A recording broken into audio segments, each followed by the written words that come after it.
سے آواز نہ آئے. اقبال کہتا ہے تو الستو بربکم کہہ کے آیا نا کہ تو میرا رب ہے. کہتا ہے یہ ممکن کیسے ہے کہ تو پکارے اور رب جواب نہ دے. وہ کہتا ہے ممکن ہے. اقبال کیسے ممکن ہے؟ کہتا ہے افلاک سے آتا ہے نالوں کا جواب آخر. کہتا ہے تیرے نالے، تیری آرزو، تیری تمنا اتنی بلند ہو اور اتنی پختہ ہو اور اتنی زور آور ہو کہ رب بھی آسمان سے بیٹھ کر کہے کہ میرا بندہ یہ جو رستے پر چل رہا ہے اور یہ جو مجھے پکار رہا ہے اور یہ جو میری حیات مطلب میرے سلسلے پر قائم ہے، اس کو جناب جواب دو. میرے موجود ہے الحضرت نے 4 معنی کیے استوا کے، مگر اس میں جسمیت نہیں آنے دی. ذکر کیا کہ ائمہ نے یہ کیے ہیں اور احتیاط اتنی کی ہے کہ اپنے ترجمے میں ان میں سے کوئی نہیں لکھا. ترجمے میں استوا کا ترجمہ استوا سے ہی کیا. اب دیکھو یہ فتاوی رضویہ کی 29ویں جلد ہے جس کے اندر قوارع القہار علی المجسمۃ الفجار یہ پوری کتاب لکھی ہے. اور اس میں انداز یہ ہے کہ کچھ ضربے ہیں کچھ تماچے ہیں کہ فلانی ضرب نمبر 40، تماچا نمبر 7، تماچا نمبر 8. یہ امام کا انداز ہے. اس میں اعلی حضرت فاضل بریلوی رحمۃ اللہ علیہ نے یہ تقریباً 200 صفحے کا رسالہ اس مسئلے پر لکھا کہ اللہ کو متمکن کہنا جائز نہیں کہ کہا جائے ترجمے میں معاذ اللہ کی ورش میں متمکن ہے، یہ ناجائز ہے.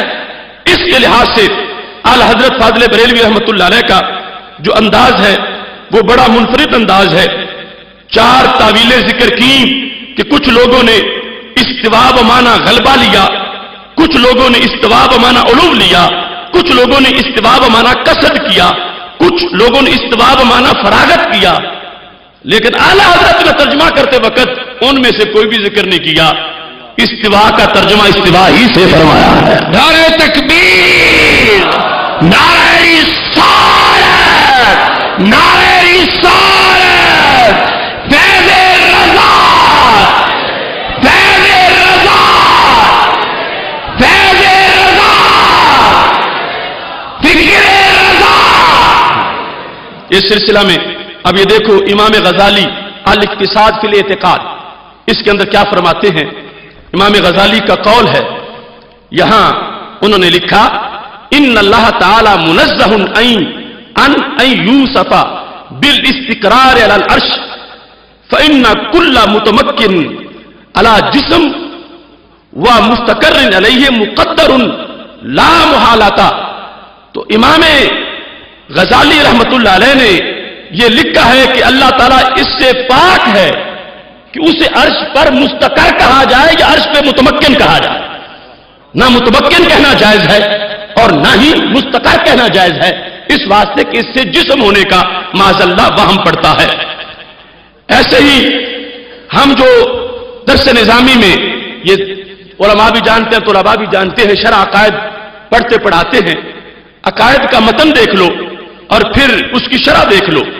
امام عمر نسوی وہ کہتے ہیں ولا یتمکن فی مکان، وہ کسی مکان میں متمکن لگتا ہے کہ یہ درس نظامی سے گزرا ہوا بھی نہیں ہے کیونکہ متن میں ہے ولا یتمکن فی مکان، ولا یتمکن فی مکان، وہ کسی مکان میں متمکن نہیں ہے.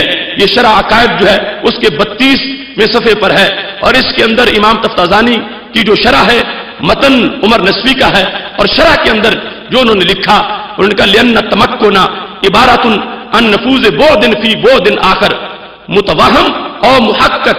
فرمایا تمکن یہ ہوتا ہے ایک بعد کا دوسرے بعد کے اندر نفوذ کرنا، خواہ وہ وہمی ہو یا واقع میں موجود ہو.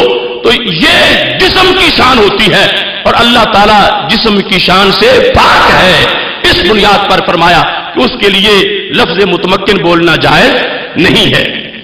ایسے یہ دیکھو لغت کے بہت بڑے امام ہیں، یہ امام ابو حلال عسکری اور یہ اپنے عہد کے بہت بڑے امام ہوئے ہیں اور ان کی کتاب بڑی مشہور کتاب ہے الفروق اللغویہ.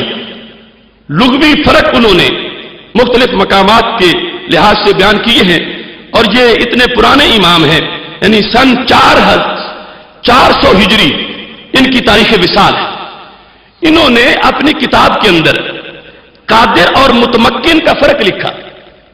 قادر اور متمکن قادر کا لفظ اور متمکن کا لفظ، ان میں فرق کیا ہوتا ہے؟ تو اس کتاب کے اندر یہ تفصیل موجود ہے صفحہ 90 پر.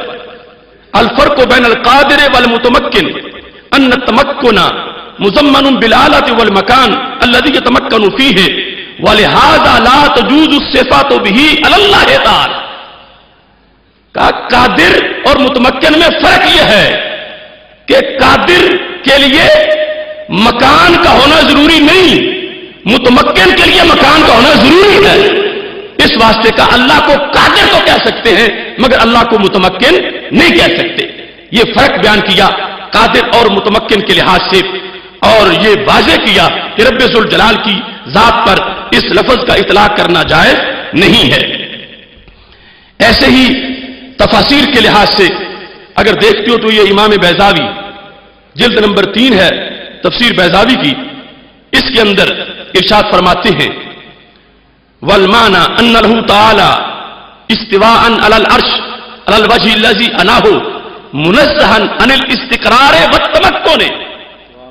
امام بیضاوی کہتے ہیں کہ اللہ کا عرش پر استواء ہے.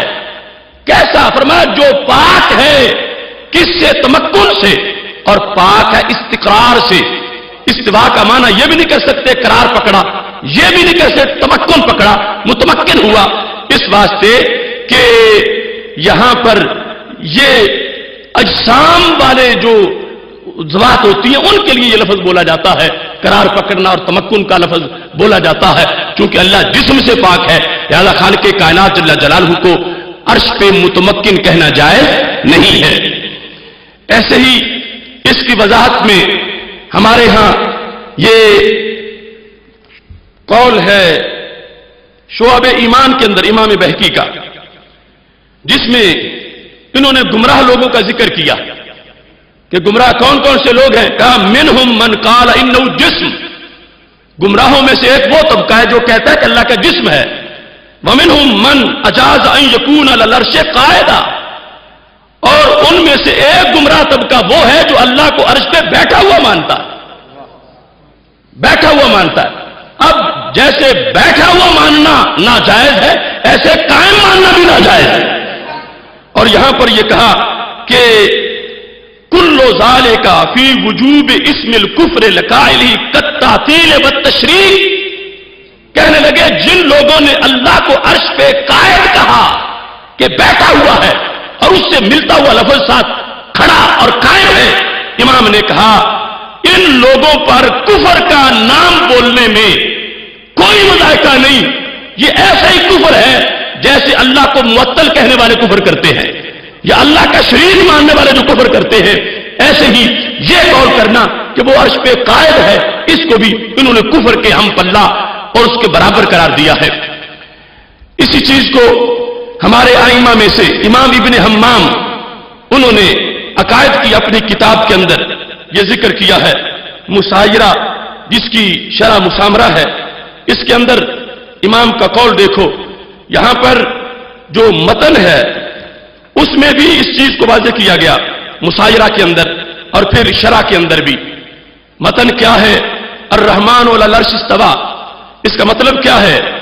بأنہ لیس کاستواء الاجسام علی الاجسام من التمکن والمماسۃ، کہ وہ ایسے نہیں ہے جیسے کوئی چیز مماس ہوتی ہے، مس ہوتی ہے یا تمکن کرتی ہے. اس کو بھی یہاں پر آگے شرح میں کہا گیا والمعنى ان اللہ استوى علی العرش علی الوجه الذي اناہ منزہ عن الاستقرار والتمکن.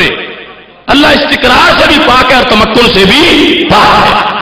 یہ ہر دور کے ائمہ اس چیز پر واضح گواہی دے رہے ہیں کہ خالق کائنات جل جلالہ کو متمکن کہنا عرش کے اوپر یہ جائز نہیں ہے.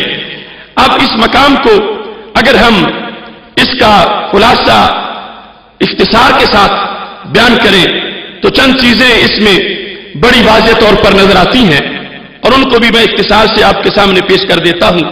یہ فتح الباری شرح بخاری، اس کے اندر یہاں اس چیز کو ذکر کیا گیا کہ کچھ لوگ استوا کے لفظ کی تعویل کرتے ہیں. اس